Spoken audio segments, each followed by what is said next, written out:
तो मेरे साथ हाथ उठा कर ये बोलेंगे, भारत माता की, भारत माता की, वंदे वंदे।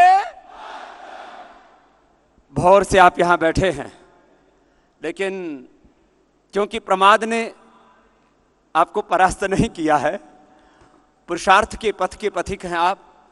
और आज 2013 में जिस आचार्य कुलम के अनुष्ठान का शुभारंभ तब के गुजरात के मुख्यमंत्री और अब भारत के यशस्वी प्रधानमंत्री जिन्होंने पूरे विश्व में भारत और भारतीयता का गौरव बढ़ाया, ऐसे श्री नरेंद्र भाई मोदी जी ने उस आचार्य कुलम का शुभारंभ किया। और आचार्य कुलम ने पिछले इन 5-6 वर्षों में अपने उत्तरदायित्व का प्रामाणिकता से निर्वहन किया और आज राष्ट्र के 5 बड़े विद्यालयों में, प्रामाणिक विद्यालयों में यदि कोई एक विद्यालय है तो वह आचार्य कुलम है। मात्र एकेडमिक्स में ही नहीं, स्पोर्ट्स हो, चाहे वो डांस हो, ड्राइंग हो, शिक्षा के हर क्षेत्र में आचार्य कुलम ने विश्व कीर्तिमान बनाए। उसके लिए मैं आचार्य कुलम के सभी कर्मयोगी भाई बहनों का, वहाँ के डायरेक्टर का, वहाँ के प्राचार्य का, आचार्यों का, और उस सेवा में जो एक एक पल इस सेवा को अपना धर्म मान करके कर रहे हैं, उन सब के लिए सबकी ओर से बहुत बहुत अभिनंदन यहां से आज देता हूं। यहां जितना यह दिव्य भव्य गरिमामय मंच, जिनके संदर्भ में श्रद्धेय पूज्य आचार्य ने प्रारंभ में ही अपने उद्बोधन में उनके प्रति कृतज्ञता प्रकट की, हम अभिभूत हैं कि सबने आकर के इस अनुष्ठान में हमें आशीष दिए, अनुग्रह किया और हमें संबल दिया। जब हमारे साथ चुनिंदा लोग थे, जब मैं घर से निकला था, एक अनपढ़ माँ बाप के घर से, एक किसान परिवार से, सरकारी स्कूल में पढ़ करके और गुरुकुल की यात्रा शुरू की, तब मेरे मंजिल की तरफ लगता था मेरे 2 कदम हैं। पूज्य आचार्य जी गुरुकुल में मिले, खानपुर में, श्रद्धेय गुरुदेव के सानिध्य में, तो मुझे लगा मुझे एक सखा मिल गया। लेकिन जैसे जैसे गुरुकुल से बाहर निकला तो मुझे आज लगता है कि सारी दुनिया मुझे मिल गई, सारे देवत्व, ऋषित्व के और सारी दैवी सत्ता के आशीष मुझे मिल गए। जब कुछ न था तब हमने इस मंजिल को, इस मुकाम को हासिल किया। आज करोड़ों लोगों के आशीष हमारे साथ हैं। मैं बहुत अधिक न कहना चाहता हूं। योग, आयुर्वेद, स्वदेशी की और वैदिक शिक्षा की यह जो सेवा का अनुष्ठान है, हमने अल्प साधनों में इसको यहां तक पहुंचाया। आज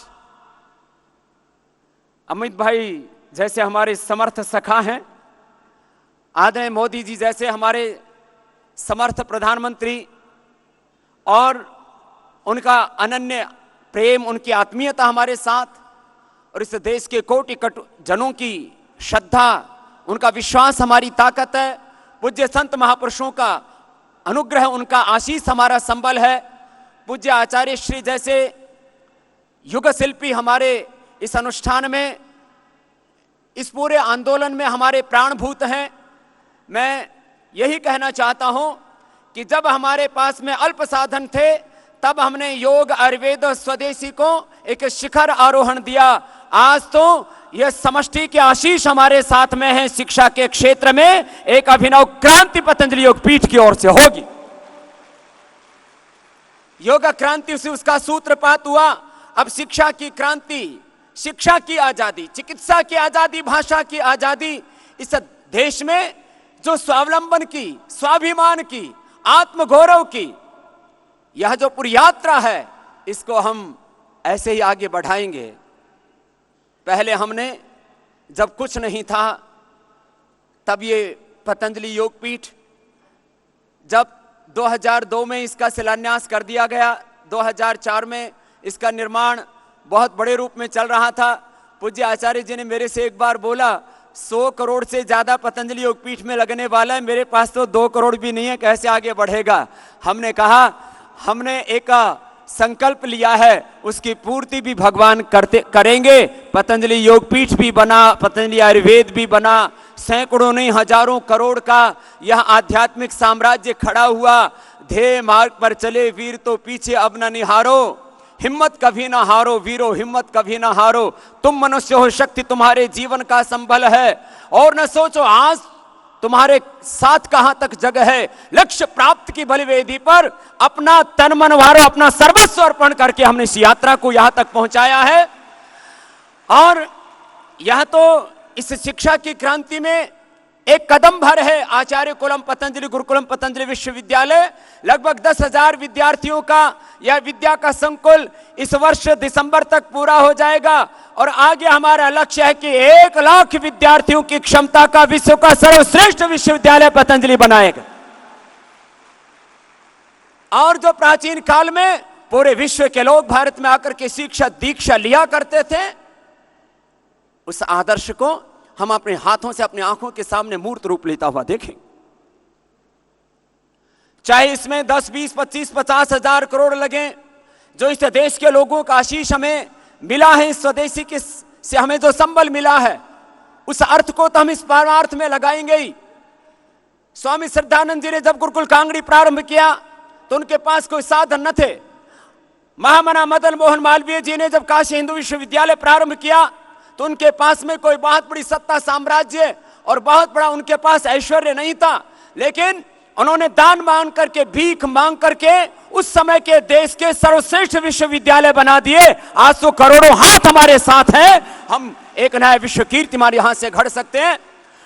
और वैसे भी हमने वो कुर्ता तो सिलवाया ही नहीं है, हम तो झोली वाले फकीर हैं, और अब तो हम इंटरनेशनल फकीर हैं, इंटरनेशनल भिखारी। अमित भाई जी, जो वैदिक शिक्षा बोर्ड की कल्पना है कि मैकाले की शिक्षा पद्धति का एक स्वस्थ विकल्प इस देश में आए, एक मैकाले ने और कुछ चंद अंग्रेज षड्यंत्रकारियों ने मिलकर के हमारी ज्ञान परंपरा को ध्वस्त यदि किया है, आज तो हम करोड़ों ऋषिपुत्र हैं, हम भारतीय शिक्षा परंपरा की पुनः प्रतिष्ठा करेंगे, ये आज आपके सामने हम संकल्पित होते हैं। और इसके लिए चाहे इस देश ने पूरी दुनिया में मुझे भीख भी मांगनी पड़े तो हम मांगेंगे, लेकिन तक्षशिला और नालंदा मात्र इतिहास बन करके नहीं रहेगा, बल्कि उस अतीत के गौरव को अपने वर्तमान के पुरुषार्थ के द्वारा हम मूर्त रूप देंगे, और दोबारा से उस गुरुकुलीय परंपरा की, अपने उस वेद विद्या की, ऋषि विद्या की हम प्रतिष्ठा करेंगे। बस आदरणीय अमित भाई का संबल हमें चाहिए, और वो हमें सदा प्राप्त है एक अग्रज के रूप में। और इतने मजबूत हमारे सखा हैं, हमारे साथी हैं, हमारे मित्र हैं, हमारे सहयात्री हैं, और सब संत महापुरुषों का अनुग्रह हमारे साथ है, तो हम इस योग क्रांति के बाद एक शिक्षा की क्रांति को भी आगे लेकर के चलेंगे, और हजारों वामपंथियों पर, हजारों मार्क्सवादी, लेनिनवादी, तमाम तरह के अवसरवादी, इन सब पर एक आचार्य कुलम का स्नातक भारी होगा, एक पतंजलि विश्वविद्यालय का स्नातक भारी होगा। इस तरह से इनके भीतर विद्या विभूति और स्वाभिमान को हमने जगाया है, और इनके भीतर के उस ज्ञान को, इनके भीतर के प्रतिभा को, इनके भीतर के शौर्य स्वाभिमान को हमने एक घड़ा।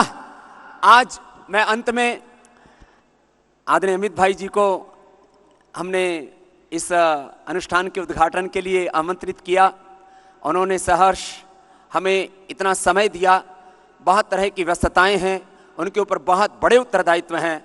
आज भारतीय राजनीति में एक साथ चंद्रगुप्त की नीति और चाणक्य के शासन के कोई मूर्त दर्शन होते हैं तो हमारे अमित भाई में होते हैं। और 18-18, 20-20 घंटे, रात को 12-12, 2-2, 4-4 बजे तक पुरुषार्थ करते हैं, और वह एक दिन का पुरुषार्थ नहीं, 365 दिन का पुरुषार्थ, केवल भारत माता को अपनी आराध्य मान करके। और मात्र किसी एक, वो तो एक प्रतीक बन जाता है, एक साधन बन जाता है पार्टी, लेकिन अमित भाई जी को मैंने बहुत गहराई से देखा है, भारत माता को अपनी आराध्य मान करके एक एक पल जीने वाला और अपना सर्वस्व अर्पण करने की भावना रखने वाला कोई व्यक्तित्व है तो हमारे अमित भाई शाह जी। और आचार्य कुलम के साथ, पतंजलि योगपीठ के साथ, पतंजलि योगपीठ की तमाम सेवाओं के साथ उनकी अनन्य प्रीति है। और आज उन्होंने इस शिक्षा की क्रांति का, इस शिक्षा की आज़ादी का, इस भारतीय ऋषिजान परंपरा की पुनः प्रतिष्ठा के संकल्प का शंखनाद किया है, उसका लोकार्पण किया है। हम अभिभूत हैं। उन्हें पूरा दिन का समय आज इस पतंजलि योगपीठ के पुण्य अनुष्ठान के लिए दिया है। आज कोर्ट ने भी एक ऐतिहासिक निर्णय दिया। मैं भोर में जब हमारे मीडिया के बंधुओं से बात कर रहा था तब मुझसे पूछ रहे थे, स्वामी जी आज कोर्ट से एक बड़ा निर्णय आने वाला है कि मस्जिद में ही नमाज पढ़ी जा सकती है या कहीं पर भी खुदा को याद किया जा सकता है। तो मैंने शास्त्र के आधार पर और सत्य के आधार पर एक बात कही थी कि भगवान तो सृष्टि के कण-कण में है, ईशावास्यमिदं सर्वम। और मुसलमान भी कहते हैं कि वो खुदा, वो अल्लाह सृष्टि के जर्रे जर्रे में है। तो जो सृष्टि के जर्रे जर्रे में है उसके बैठने के लिए कोई एक जगह विशेष तो नहीं तय की जा सकती। कोर्ट ने भी यही निर्णय दिया कि भगवान को तो आप खुदा को तो कहीं भी याद कर सकते हो। अच्छी बात है। और सत्यमेव जयते, सत्य तो कहना ही चाहिए। और हमारे न्यायालय ने यह जो सत्य की अभिव्यक्ति दी उससे हमारा और विश्वास हमारी न्यायपालिका पर मजबूत होता है। और हमें विश्वास है राम इस राष्ट्र की अस्मिता है, इस राष्ट्र के सम्मान और स्वाभिमान है। वह हमारे लिए राजनीति का विषय नहीं है। राम हमारे आराध्य हैं, राम हमारा चरित्र है, राम हमारा सम्मान और स्वाभिमान। वो हमारे पूर्वज, हम उनके वंशज और राम के प्रतिरूप बन करके भगवान राम, भगवान कृष्ण और भगवान शिव के हमारे कोटि कोटि ऋषि मुनियों के सपनों का भारत बनाना ही हमारे जीवन का एकमात्र ध्येय है। और आज हम सब संकल्पित हैं कि हमें, जैसे अपने सभी महापुरुषों ने कहा, इस अपने पूर्वजों के सपनों का भारत बनाने के लिए जो जो हमें भारत माता की सेवा करनी है उसके लिए हम सब ने अपने अपने स्तर पर पुरुषार्थ किए हैं, अपना अपना योगदान दिया है, इस राष्ट्रीय यज्ञ में अपनी अपनी आहुतियाँ दी हैं। मैं अंत में इतना ही कहता हुआ कि आज का अंतिम उद्बोधन प्रबोधन आदरणीय अमित भाई जी का होना है। उन्होंने मुख्य अतिथि के रूप में ये गौरव प्रदान किया पतंजलि योगपीठ को। मैं एक बार हमारे संत परंपरा के गौरव, हमारे ऋषि परंपरा के गौरव पूज्य स्वामी आचार्य महामंडलेश्वर प्रातः स्मरणीय अवधेशानंद जी महाराज जी, पूज्य गोविंद देवगिरी जी महाराज जी, पूज्य गुरुदेव और सभी हमारे संत महापुरुषों की ओर से, पूरे उत्तराखंड की ओर से, पतंजलि योगपीठ और पूरे देश भर से आए हुए हमारे पतंजलि के पूरे परिवार की ओर से, श्रद्धेय आचार्य जी की ओर से मैं एक बार पुनः आदरणीय अमित भाई जी का सबके ओर से कोटि कोटि अभिनंदन करता। बोलिए भारत माता की।